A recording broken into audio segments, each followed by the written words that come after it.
وعشاق الاندومي اكتبوا لي بالتعليقات تشتغلونه بهاي الطريقة لو بطريقة ثانية. نجي نفلم البيضة بهاي الطريقة ونحط الشطل هيك.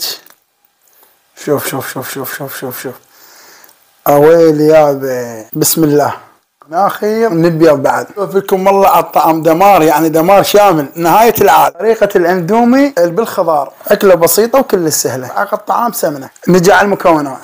ورا ما حمسنا البصل ندير فلفل بارد ونقطع شرايح جوليان. بطريقة الاندومي اشتغلوها بهاي الطريقة. 3 حبات ثوم نهرسن. ثوم اختياري يعني حسب رغبتكم. ورا ما حطيناها الخلطة معدلة. كوب ماجي دجاج، ملعقة كوب باربيكا، ملعقتين كوب طعام معجون، نطيهن حمسه معدله. ندير الاندومي باكيتات من الاندومي، ندير عليهن ماي حار، ماي كلش كافي بهذا المستوى. ندير المطيبات مال الاندومي، عد 3 بيضات سالكن نديرن فوقها، نخلي رشه ملح. مستمر ريحه دمار.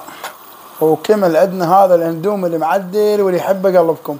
اخذ من عندنا وقت 10 دقائق على النار بالطاسه. البيض ورب الكعب هاي الاكله دمار.